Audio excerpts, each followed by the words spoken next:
Hello and welcome to me overanalyzing every single chapter in Houseki no Kuni.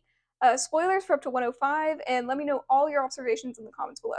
So, we're on chapter 22, Changed. What a lovely title. And of course, last chapter ended off with Cinnabar approaching Foss, or Foss trying to run away. And so it's interesting how Foss tries to run away from society and runs right into Cinnabar. It kind of also shows that, like, Cinnabar is in the most secluded part of the island. And so Foss running away to get to the rest of the people and meeting Cinnabar just shows how separated Cinnabar is from the rest of society. So it's kind of interesting in that way. And the glow, this is such a good panel because Foss like looking back and kind of like horror, and then the glow from their arms is just like the focal point of this panel going from the down below. And Foss is higher in the frame than Cinnabar here, because I've been talking about it, and they're equal here. But like in contrast to the previous ones where Foss has always been lower in the frame, like we can see that Foss is now standing more on equal ground with the gems, um, and Cinnabar is shocked. Like that's a facial expression right there. And it says, like, I love how the facial expressions say so much about what the character is thinking, but we don't need thought bubbles. We just need their facial expression. And even though Cinnabar acts like it doesn't bother them, this face doesn't look like it doesn't bother them. Like they're obviously like a little bit of confused and shocked and sad at the same time, but like sort of like keeping in their like trying to keep up their same like facial expression, Hey, good morning. We see how like friendly like Foss is trying to be, but still like nervous. And we see Cinnabar like pointing, and we see like the pointing is emphasized here because it's just like outlining what is different about Foss and how Foss is different from society and the other people. And it also shows that like this is the hand. Like we see Cinnabar forming like their vision of Foss like through their hand, and we see here that like Cinnabar pointing at them like with the hand is kind of like being like, this isn't the same Foss that I remember. Or, Foss looks so physically different from the last time. And then they go years without seeing Foss, and then Foss comes back with a different head. Anyway, I feel so bad for Cinnabar, and just Cinnabar only getting to see, like, what Foss. I think there are very few times where Cinnabar sees Foss multiple times where they look the same. So every time, like, Cinnabar sees Foss again, they're missing more and more of themselves. And that is the thing that Cinnabar like really liked about Foss. In fact, like Cinnabar is even still forming Foss's. Oh, did I put 12 away? I did put 12 away. But in the fight with Foss and Cinnabar, right before that fight, Cinnabar is still forming what their memory of Foss, what they remembered Foss being. And I think that kind of just shows that, like, when Foss walks up to them in that fight, Cinnabar is kind of confident that that isn't Foss and that they're okay with fighting them because this isn't the Foss that Cinnabar knew. And again, this is kind of going into the fact of like this is exactly what Ventricosis described as death, like calling out for someone's name and them not knowing about it. Like Foss not remembering who they are is basically what death is to Ventricosis, or how Ventricosis describes death. And I think that like when Cinnabar and Foss meet eyes for the last time, that Cinnabar doesn't see Foss, doesn't think that that's Foss. And so Cinnabar pointing out like Foss's differences, and the fact that Cinnabar, whenever Cinnabar forms like this like sort of like Mercury doll out of Foss, that Cinnabar never changes it to have shorter hair, never changes it to have different arms, or Cinnabar always thinks of Foss as Foss originally was, and I think that's why Cinnabar is so against going with Foss to the moon, because what Cinnabar liked about Foss is being slowly chipped away, is basically how it is.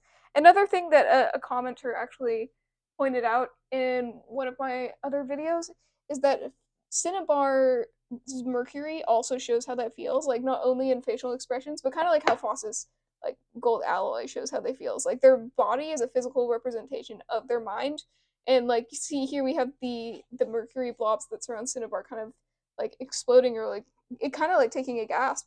And so like that adds to the emotion in the scene. And then like you can see like even though Cinnabar might try to like act like all normal, we can see the mercury, like even how the mercury is emphasis here, that they are shaken up about it. Like the fact that it's not like one coherent shape, but it's kind of exploding, or like regurgitating out, like, it shows that Cinnabar is shocked by this, and their physical makeup of the mercury surrounding them gives us hints to that as well. Anyway, you lost your arms too? Like, such a horror. And then, of course, Foss comes back about a head. I feel so bad for Cinnabar. Anyway, no, I just needed a little change. Oh yeah, a little change, like losing both of your arms. I also love Foss's sarcasm. Like, that's another thing that makes me really like Foss. But it's really sad sarcasm. Um, Again, the mercury blobs are still like more agitated than they usually are drawn as. I'm still looking for a job for you. The search is going well, and again, like Foss forgets about the fun part of the job. Like, that's already seen here. Like, Cinnabar points it out later, but yeah. No, seriously, think of a big unexpected surprising event, like shockingly quick, whatever. And so you see how like Foss is like trying to deflect, and again being sarcastic and all that. Cinnabar says whatever as if they don't care, but they do, but they won't show it because, they're Cinnabar. Um, and of course we see, like, these are Cinnabar's, like, special lace-up shoes, but yeah, they're like, whatever, it's not my problem. Which is interesting because, like, we can see that Cinnabar really is no interested in helping themselves, which Foss is like there too. Like, again, they're parallels and foils, Foss and Cinnabar. And, like, Cinnabar saying, like, it's not my problem, like, shows that like Cinnabar doesn't take responsibility to change their outcome. Like, they're wanting Foss to save them. They're not going to actually go out and try to change their situation. And then Foss saying like, haha, I guess not, because like Foss took it on themselves to help Cinnabar. And they know that Foss knows that Cinnabar wants to help them, but it shows that like Cinnabar is Cinnabar doesn't care enough about themselves to help Foss even help them. Uh, we just have Foss down here. So obvious I was lying. Well, I'm glad Cinnabar hasn't changed. Aw. Um, oh. But, like, okay, like, this is the starting point of Foss lying, right? Like, and another thing is Foss gets better at lying later when Foss gets Lapis' head. But, like, Foss didn't used to lie before. Foss used to just say what they were thinking. And so this is indicating a small change where Foss starts to lie, but they're like, oh, man, it's so obvious I was lying. Whereas later, Foss lies as Lapis, and their lies are more convincing because of Lapis' head. And you see here that Foss is glad that Cinnabar hasn't changed, because Foss is like, the things that I love about Cinnabar are still the same. Whereas Cinnabar, through the story, slowly sees the things that Cinnabar loved about Foss slowly going away. And so Foss saying, I'm glad that Cinnabar hasn't changed, like, is them kind of forgetting. Like, it's so ironic, because just Foss has changed so much. Like, Foss is saying they're glad Cinnabar hasn't changed, but what would Cinnabar say about Foss? It's just so good like that. What do you want from me? I still have no clue. I mean, it's all I can do to take care of myself. It's all I can do to take care of myself right now. And so it's interesting how myself is bolded here. But what do you want from me? It's showing that Foss doesn't really understand Cinnabar, and that like like Foss knows that Cinnabar wants Foss to help them, like I said, but Cinnabar's not helping with that. I still have no clue. And like Cinnabar says later in this book, in the next volume, Cinnabar says that they kind of just want to be friends with Foss. Like they don't even care that much about getting a different role, as long as like Foss would like have a better relationship with them, because they're like, if you would have just asked to pair up, like my answer would be different. Like, that's a quote from Cinnabar.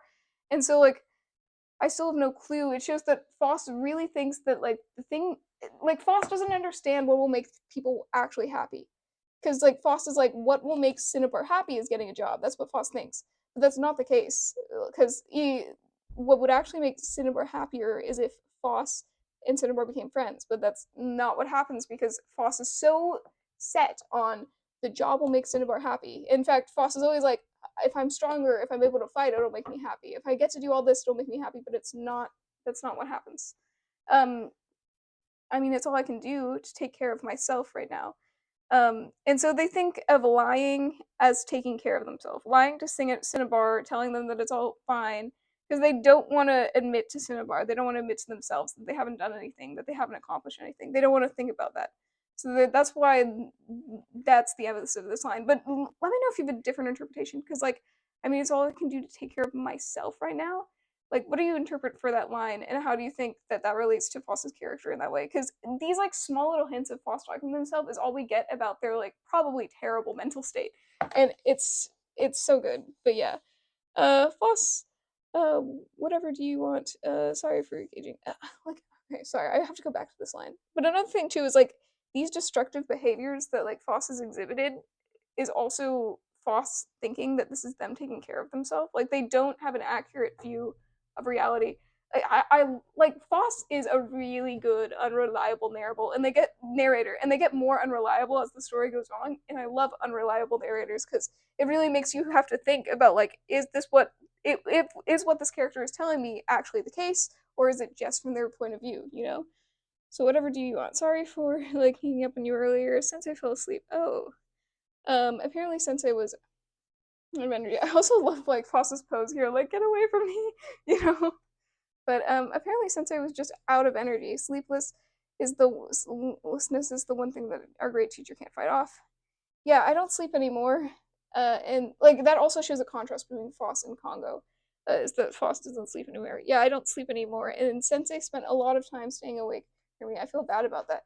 And so this is also just like a small line. Not a bunch of emphasis is put on it, but like it shows how Congo really, really cares about Foss. Congo really loves Foss. Like Congo loves all of the gems, but like Congo stayed up during winter so that Foss wouldn't get lonely because Foss was grieving and in pain, and it just says that Congo cared about that. But Foss only sees it as something to feel bad about.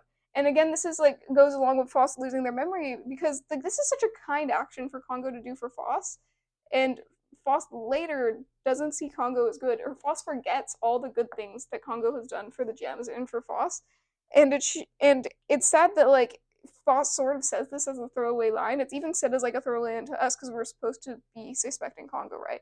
But like this line tells us that Congo is very caring and like probably has the best interests out for the gems, even if his methods aren't what will ultimately help them.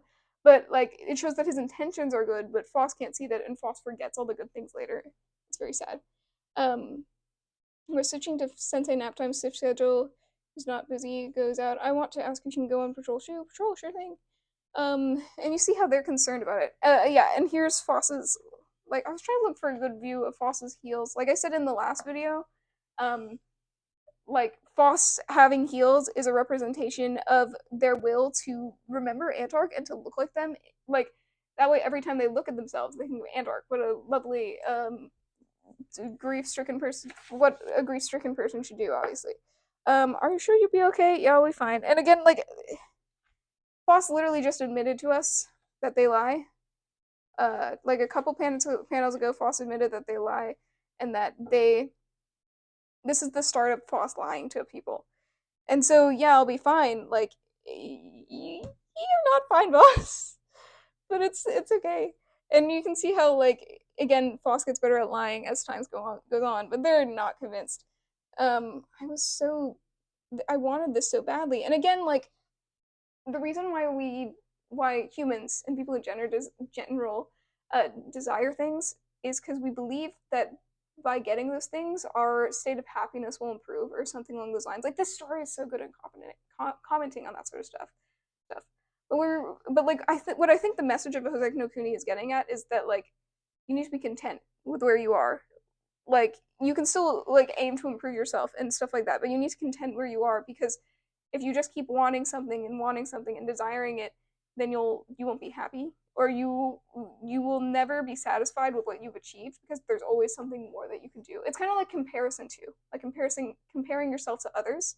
Like let's like you finally get to like a decent place in life, but then there's always someone doing better than you, and then you feel numb. Even if you are doing better with other people, like you'll still feel bad about it.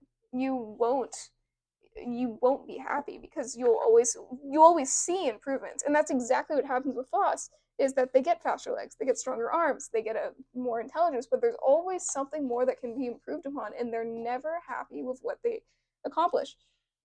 So I wanted this so badly, but now I think fighting is just, and again, like this shows specifically with fighting, like how Foss wanted to fight so much, but now fighting is just another dangerous occupation. And every occupation was kind of dangerous to Foss because they were shattered, but they thought at least they would be useful fighting. But now this glamorization of being a fighter in the society has gone away in Foss's mind. And even though they were finally able to do the thing that they wanted to do, they realized that it's actually an arduous job and that it's not fun, it's not cool, it's a, another dangerous occupation. And it's sad how like Foss's expectations aren't meeting reality, and Foss, because of that, Foss is unsatisfied. So here, this is supposed to mimic the panels where fights with the Amethyst first time, and it's very symmetrical then.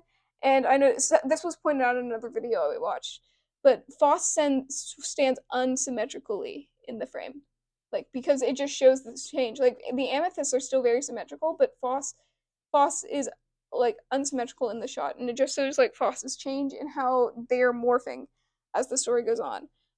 Foss, or I was hoping I could show off to you for you just a little. And this is kind of like they switch places now, the Amethyst and Foss, because now Foss wants to show off to them before the Amethyst wanted to show off to Foss. See, now Foss is gonna go fight the Linearian. And again, with the fight scenes, I don't have much to comment on them usually, but we can see here that Foss is using Antark's sword. Like as I said before, like Foss is going in the image of Antark, wanting to be like Antark, and using their sword is like that. And when they get rid of their sword, it's kind of like them slowly forgetting their reasoning for wanting to bring Antark back and all that. Still, Sensei isn't here today, and they are concentrate. So, yeah, Sensei is asleep, and Foss has previously been saved by Sensei. All the times where gems haven't been taken is because Sensei showed up, and so now Foss is really concentrating because they don't want them to be taken away as well. Are they? Concentrate, and then another miss. It's an old type, and so it's the Lunarians. And so at the end of winter, there is an arrow that flies to hit Foss, and Foss doesn't see it, and Sensei gets it for Foss. Like that scene here, the same thing is happening again. An arrow is being fired at Foss. Foss notices it, and they notice it, but they still didn't have enough time to react, and it misses them, so it's okay. But Bort tells this to Foss later that Foss only notices it there. But we can see Foss's slow improvement. Like Foss is improving with things. It's just that these improvements aren't helping their mental health. Too close, but it turned out okay. Like that's what Foss is thinking. And then the Amethysts get to do something that we all wish we could do, which is give Foss a hug. This is a cute moment, that was amazing. Like they're praising Foss. I can't believe this is him Foss that couldn't even move the last time. Like again, it's showing the difference between Foss. And like the story rarely like just outright says it like that, but that's one of the times where they're like, this is a clear difference. Like Foss just showing how far Foss has come. And the Amethysts notice that and they admire Foss for changing. But again, this is praise for destructive behavior for Foss, which is really sad. Good for you. I owe it to you, both of you. You're such a good fighter now. Like, yeah, see, they prefer Foss like this. And this is what justifies Foss to slowly chip away at themselves, is because their own material has never aided them. Like, Foss even says later that the gold pushes the crumpled bits of Foss, like, out, and then they just get lost. Like, it shows that like Foss isn't as concerned about that. They prefer these new materials because they have self-hatred for their original material. Wow, was that Foss? And you see, like this is where Bort is kind of like thinking about like wanting to pair up, because so we can see that this is actually what Bort was talking about later, when like Foss doesn't pay attention until they loosen their strings, because we see that Bort and Daya were talking about it. I love how Foss like brings another hand to wave to the Amethyst. So cute. And then we have Foss talking to Alex. Oh, this is such a sad line. So it was an old type 5 rays, and you see again like Foss is getting better at so many things. Like Foss is able to talk about the Lunarians more and analyze them more. It was made of what do you call the regular Lunarians? Rabble, and they're just talking about Lunarian stuff. It ticks me off, but you saw everything. I only see it because I have to move so slowly. So this is because of the arms. Before Foss was so fast, and that maybe they weren't able to see it because it was all blur. So your personality changed along with everything else. Like that's what I'm saying. Is Alex is the first one to note that Foss's personality is changing with the materials that they're gaining, Like, it says in the lore book that a gem's personality is reflected of the materials they're made out of, and Foss was a defect in the sense that Foss's material does not reflect their personality at all. And so now that Foss is gaining different materials, is this their actual personality coming out, or is this a new personality coming out? And that's, of course, like what motivates the change and the question of if Foss is still the same. The story is so good. Phenomenal. Phenomenal. You think so? Before you could only speak in extreme hyperbole. Oh, I? And so this is such a sad, sad line. Oh, could I? Like, Foss doesn't realize, like, the amount of stuff they changed. Alex notices it because they're outside observers to what is happening to Foss. Before, you could only speak in extreme hyperbole. Oh, could I? Foss doesn't remember what they used to be like. Foss doesn't remember that they used to fluster. And because of this, Foss can't even see the progress that they've made. Foss is reciting these Lunarian things, like, to Alex, no problem. Foss later becomes more intelligent, but they don't remember how they used to be. They remember that they wanted to fight. They don't remember how frail and brittle they used to be. And because of that, they can't see the progress, and they can't even be satisfied in the fact that they've come so far, because that's not what their focus is on. So Alex is complimenting Foss on how far they've come and how much they progressed. When we lost pieces of ourselves with different materials, maybe we remake ourselves to fit our new physique, which is also interesting that Alex notes that, because it explains like some of Foss's personality change. I just want to read that again. When we replace lost pieces of ourselves with different materials, maybe we remake ourselves to fit our new physique. Like, Foss feels like their personality has to change. And another thing is, like, Alex is saying they remake themselves. I find that fascinating. Foss is but to this. So this is kind of like Foss agreeing with what this statement is, but just saying something else. Foss is remaking themselves in Antark's image. Like, I talked about that before with the heels and using Antark's sword and cutting the hair. Like, Foss is very adamant about that. And so Alex is saying that, like, maybe Foss is remaking Foss's personality into something that matches their new physical appearance. And Foss is saying yes, but Antark. It's showing that Foss has tried to made themselves to be like Antark. Antark was more kind-hearted. So you see, like, this is Foss remembering Antark. Kind-hearted, more courageous, more kind-hearted, more courageous, more. It shows that Foss is aiming to replace Antark, is aiming to be more like Antark, and that's why they're saying more kind, more courageous. And this shows like they have an unhealthy, like, representation of their grief, or they believe that Antark was a perfect person and Antark was not, and they are trying to compare themselves to a perfect standard that probably didn't even exist, and that's how they lower themselves, like, kind of like how they were in winter and actually lower in the frame because they were so exhausted, but Antark is standing up high and they aren't. Okay, all done. Back to this.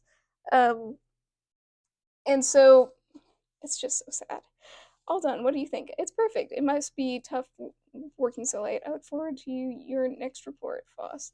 So, and again, it shows that Foss has become able to contribute more. The fact that Alex is excited to talk to Foss more, and it also shows the connection more of Alex. Do you really not sleep? It shows that Jade is concerned. And again, Jade's thing is understanding. Like, that's very apparent in the last volume, where Jade's last words are like, I'm sorry, I wasn't able to understand you. But do you really not sleep? Like, Jade just doesn't understand. Yeah, but I do not off. Oh. I still don't know everything that's going on with you. Again, Jade's understanding. So I'd hate to do this, but I'd like you to patrol again tomorrow, and for a while after that, if you could. And so, like, Jade doesn't understand, but Jade is just, like, asking for, like, what's better for the group. No problem. I won't even rest until Sensei wakes up. And it's so sad that, like, not resting is kind of like another thing that Foss does that is harmful to themselves. And they, again, prop it up as a good thing. Like, hey, I don't even need sleep. Like, and we all know some people like that. But, like, yeah, I can't speak for everyone. But, like, they're saying, like, I don't sleep at all. I don't take care of myself. And it's fine. Thanks. Sure, I'll do my best. Thanks for your hard work. And it shows that Foss is a lot more respectful now, too. Because before, Foss would insult every person left and right. And now they're being a lot more respectful. And because they want to be more in the group. They want to be more included. That's one devoted gem. Devoted. And it shows that Foss does remember Jade, but this also kind of separates Foss from Jade like more. That's one devoted gem is them commenting on Jade. Jade is the first one they forget, remember? So this is kind of them rebuilding their impression of Jade. Because like the reason why this is such a comment to them is because uh, Jade is sort of like a new presence because they forgot about them, devoted or whoa, you startled me. There's Rutile.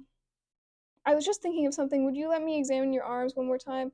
I need your help for the advancement of medical science for public good and for my personal research. Personal research. And of course, this is because of Podparaja. And I love how like Rutile's character is built on Podparaja, and like them observing like Foss's arms and being curious about all this stuff is because of how they are. And so, yeah, thank you very much.